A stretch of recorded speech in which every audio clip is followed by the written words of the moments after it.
Welcome to Jahanara's Bengali blog. কেমন আছেন সবাই? আশা করছি সবাই খুব ভালো আছেন।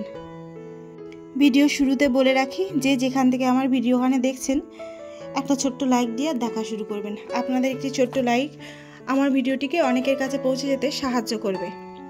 আর এটা ঈদের পরের কোনো এক শনিবারের আর কি ভিডিও, তো শ্যুট করে রেখেছিলাম, কিন্তু নানা কারণে আর কি দেওয়া হয়নি। এই যেমন ধরুন জিসাদের জ্বর গেল, তারপরে আমার জ্বর, তারপর জায়ানের জ্বর গেল, তারপর আমার যে পিসিমার এক ভিডিও দিয়েছিলাম রোজার মধ্যে, সেই পিসিমা হঠাৎ মারা গেলেন। হঠাৎ নয়, উনি প্রচণ্ড ভুগছিলেন, তো উনি মারা গেলেন। তো এইভাবে নানান কারণে আর কি দেওয়া হয়নি।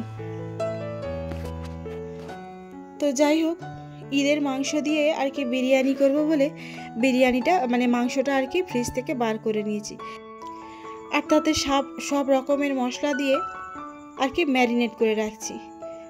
আর সঙ্গে দিয়েছি অল্প করে টক দই। টক দই আবার আমি বেশি দিই না, কেননা মাংসটা টক টক হয়ে গেলে আমার আবার ভালো লাগে না, তো অল্প করে টক দই দিয়েছি।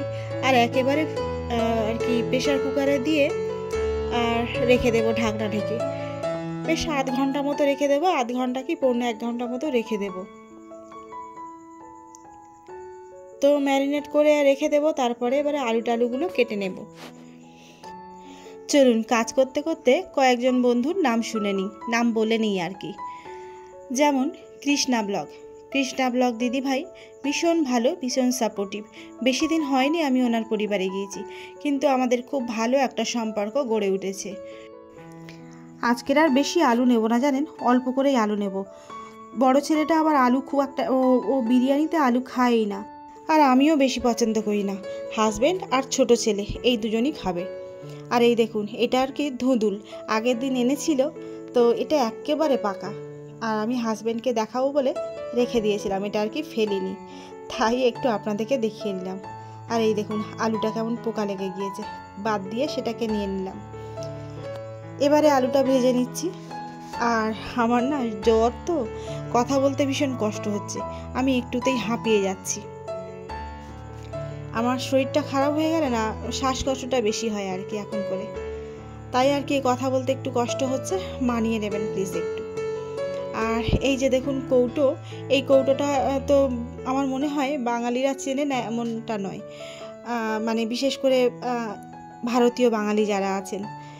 তো এটা আর কি তেলের শালিমার তেলের কৌটো।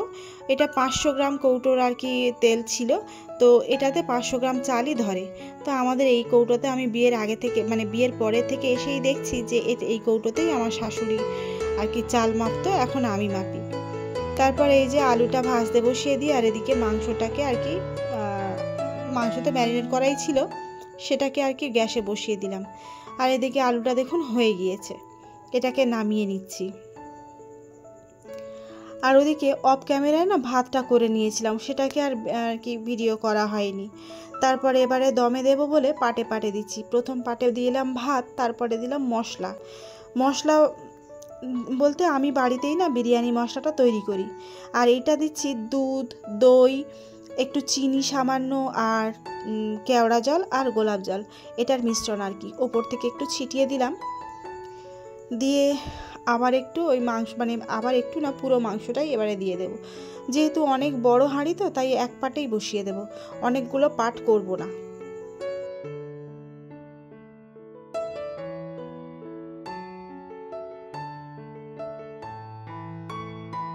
বিরিয়ানিটা করতে করতে আরও কয়েক বন্ধুর নাম আর কি বলে নিই। চ্যানেলের নাম আমি নমিতা দিদিভাই আমার বাড়ির কাছে মানে আশেপাশেই থাকেন, আমি জানতে পেরেছি পরে।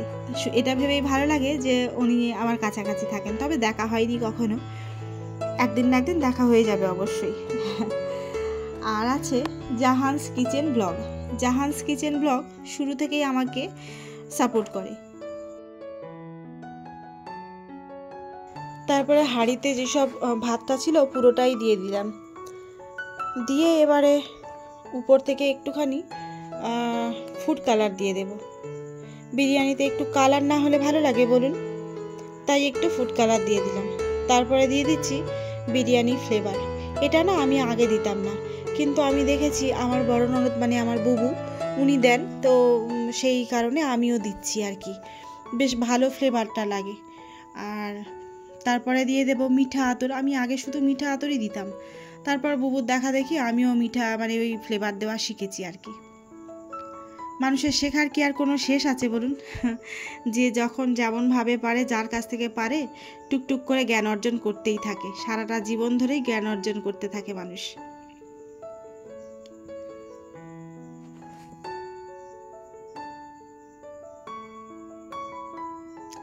এরপর উপর থেকে একটু ঘি ছড়িয়ে দেব।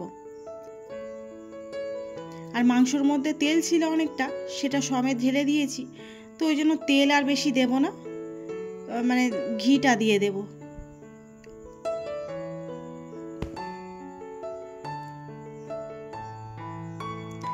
ঘি দিয়ে দমে দিয়ে তারপরে আমার বাদবাকি কাজগুলো সারতে যাব।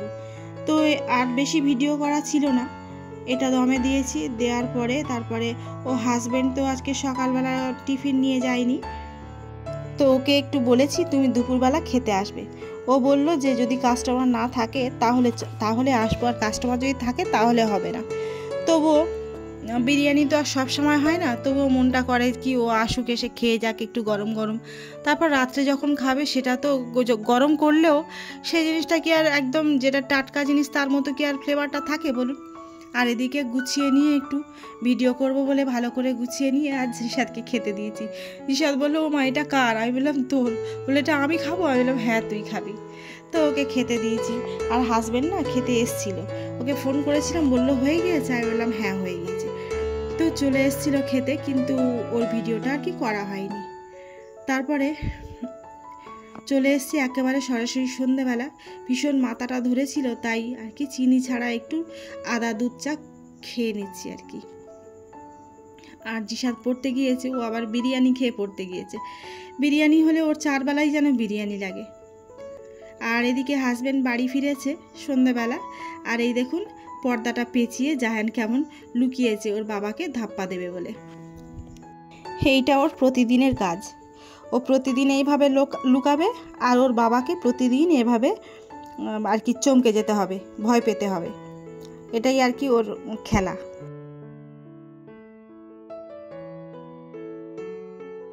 শাশুড়ি দুপুরবেলা বিরিয়ানি খেয়েছে, রাত্রে আর খাবে না, উনি বিরিয়ানি অতটা পছন্দ করে না, তাই ছেলেকে বলেছিল যে হোটেল থেকে তন্দুরি রুটি আনতে। তন্দুরি রুটিটা উনি রাত্রে খেতে পছন্দ করে, তাই আর কি উনি আর কি নিয়ে এসছে হাজব্যান্ড। আর এই যে জায়ানের হাতে দিয়ে দিল, জায়ান গেল ওর দাদিকে দিয়ে আসতে। চলুন এবার জায়ানকে পড়াতে বসাই। এটাই হলো যেন আমার সব থেকে বড় কাজ, ওকে পড়ানো তো নয়, যেন যুদ্ধ করা। কত রকমের যে প্রশ্ন আর কত রকমের যে বাহানা, পড়াতে পড়াতে আরও 2-1টি চ্যানেলের নাম বলি। রেহানা করিম ব্লগ, আপুটির সঙ্গে নতুন নতুন আলাপ হয়েছে, নতুন পরিচয় হয়েছে, কিন্তু খুব সাপোর্টিভ আর খুব ভালো মনের মানুষ। আর আছে আফসানা মিমি অফিসিয়াল, ছোট্ট বোনটি আমার খুব সুন্দর ভিডিও করে। এবারে জায়ানের পড়ানোর দিকে মন দিই, আর পড়াতে পড়াতে তাহলে ভিডিওটি এইখানেই রাখি। দেখা হবে পরবর্তী কোনো ভিডিওতে, ততক্ষণ ভালো থাকবেন, সুস্থ থাকবেন, এবং আমার আজকে এই ব্লগটি কেমন লাগলো তা অবশ্যই জানাবেন।